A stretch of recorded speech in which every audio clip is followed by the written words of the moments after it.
balloons on July the 3rd from Holloman Air Force Base, which floated in the direction of Roswell Air Force Base on July the 3rd, 1947, and these balloons were coated with thin aluminum sheathing.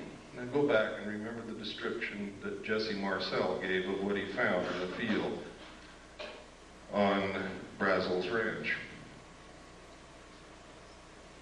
And the man in charge of that Project Mogul was Richard Doty's father. That's significant. We are now in the process of getting documentation through the Freedom of Information Act to prove this. Next.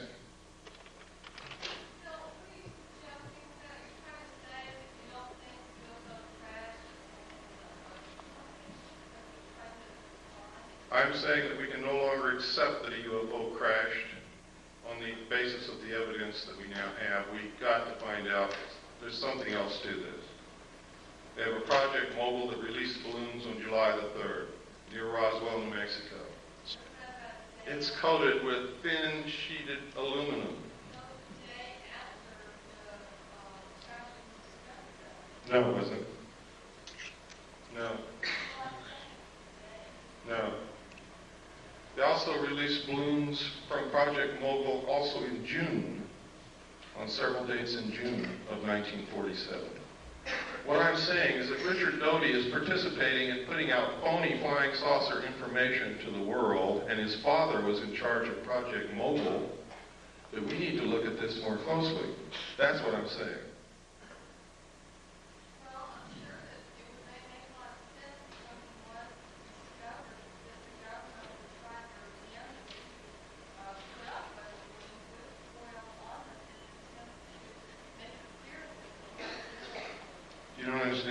These balloons were also released in June of 1947. The crash at Roswell occurred in July.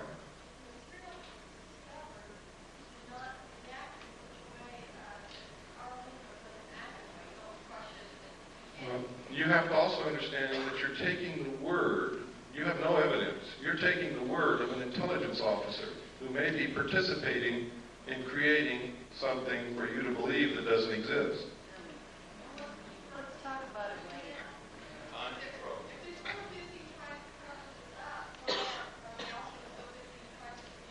Listen to me very carefully. One of the best ways to bring about a one-world government and get you to accept the destruction of your Constitution and the loss of the sovereignty of this nation is to create an artificial alien threat from outer space so that all humanity will give up whatever they have to and band together to face this threat. That's not what I'm saying.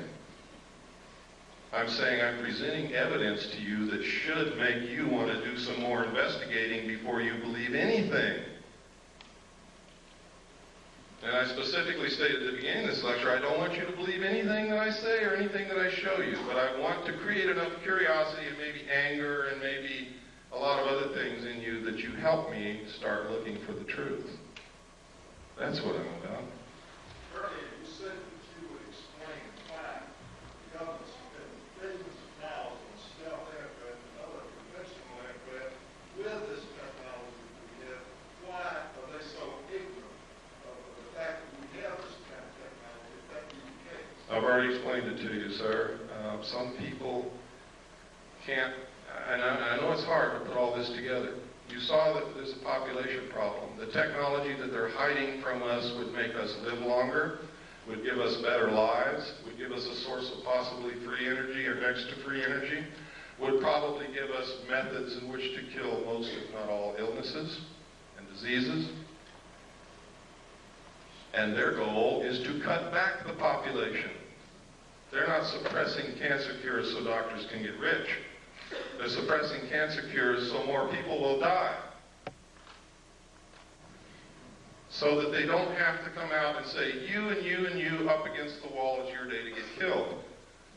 They make it appear to be natural, or as natural as they possibly can. That's why. Can you talk about AIDS? This is a letter no, that's in the book. I'm not going to get into AIDS today. That's in the book.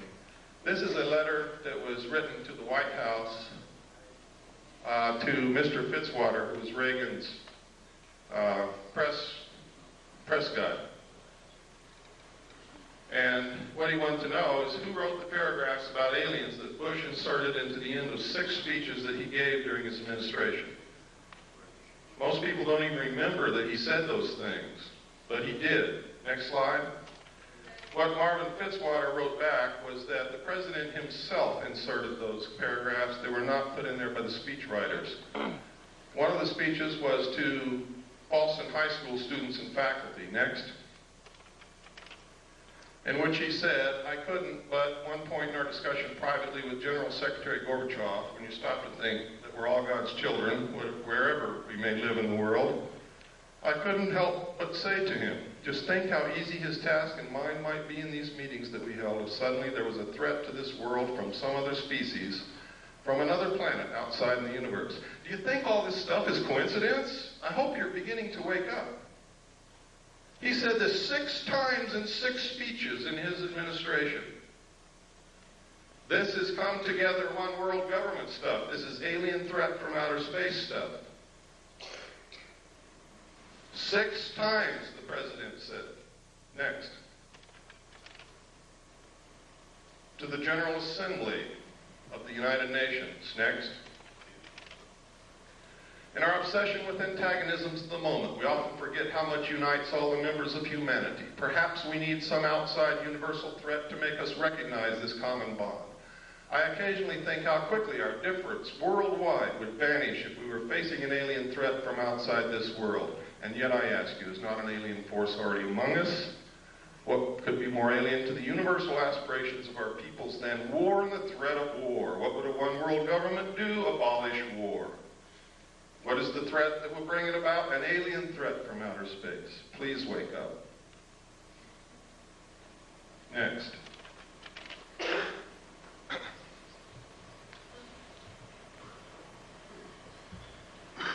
In my book, I document the things our own Congress and our own people have been doing to destroy the Bill of Rights, the Constitution, and join the one world order. Document it. I don't just say it, I document it. Most people don't know what goes on in Congress from day to day. They can pass anything they want to and you would never know it until they come and bang on your door and throw you in jail because you didn't know it. Next. That's right. But they're not there because they know that most people aren't watching and don't give a damn. The backbone of hidden government. This is documented in my book, NSDDs, National Security Decision Directives, National Security Memos, the fact that they write memos and write law outside of Congress and the executive branch, and most of it is signed by auto pen. The president never sees it. Next. And next. And next. And these are some of the things that they've done. There's no time to go into it. Next. Next. This is the United States with the Soviet Union into a one-world government.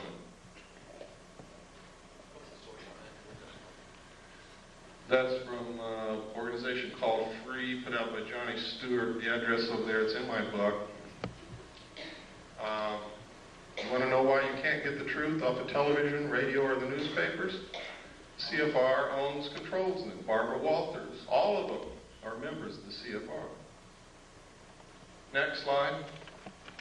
This is the super world government. I have the Bush administration. It's updated in the book of all the membership in the Bush organization. Next. This is George Bush. Notice Dan Quayle's not a member.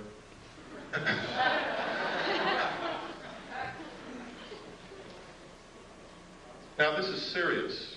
Their goal is a one world order, one world government, the destruction of the sovereignty of the United States and the merger of the United States and the Soviet Union.